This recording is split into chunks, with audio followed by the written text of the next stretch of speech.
Hello दोस्तों, आप देख रहे हैं स्टूडियो किंग। इस चैनल में एक बार फिर से आपका स्वागत है। दोस्तों, बंशीधर चौधरी का एक नया ऑडियो सॉन्ग आया था जिस पर आपने सबने बढ़िया रिस्पांस दिया है। इस बार इसका वीडियो सॉन्ग रिलीज कर दिया गया है स्पीड रिकॉर्ड भोजपुरी पर, छौरी कुटिया में ढूक, जिसका फ़ोटो आप देख सकते हैं स्क्रीन के ऊपर।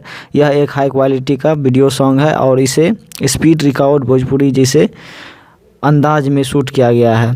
इसमें जो है वीडियो का आप टाइप देख सकते हैं जैसा कि आपको स्क्रीन पर फोटो में दिखाई दे रहा है। इसमें बंशीधर चौधरी जी ने सिर्फ गाने का डबिंग किया है और अन्य एक्टर द्वारा इसका परफॉर्मेंस किया गया है। दोस्तों, आपको यह बता दें कि इस गाने को लिखा था सोनू सिंह प्रजापति जी ने, जो कि बंशीधर चौधरी का स्टार राइटर है।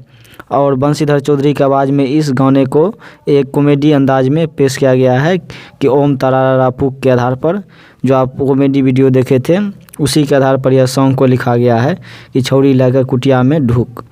और इसका म्यूजिक दिया है आर्या शर्मा जी ने, जिन्होंने अपने गानों से फास्ट और ब्लास्ट तरीके से इस गाने को बनाया है और म्यूजिक दिया है। तो दोस्तों, आप स्पीड रिकॉर्ड भोजपुरी चैनल पर जाकर बंशीधर चौधरी की इस गाने का वीडियो सुन सकते हैं और एंजॉय ले सकते हैं। दोस्तों, आपने इस वीडियो को अभी तक लाइक नहीं किया है तो इस वीडियो को लाइक करें, हमारे चैनल को सब्सक्राइब करें। मिलते हैं अगले वीडियो में, तब तक के लिए जय हिंद, जय भारत।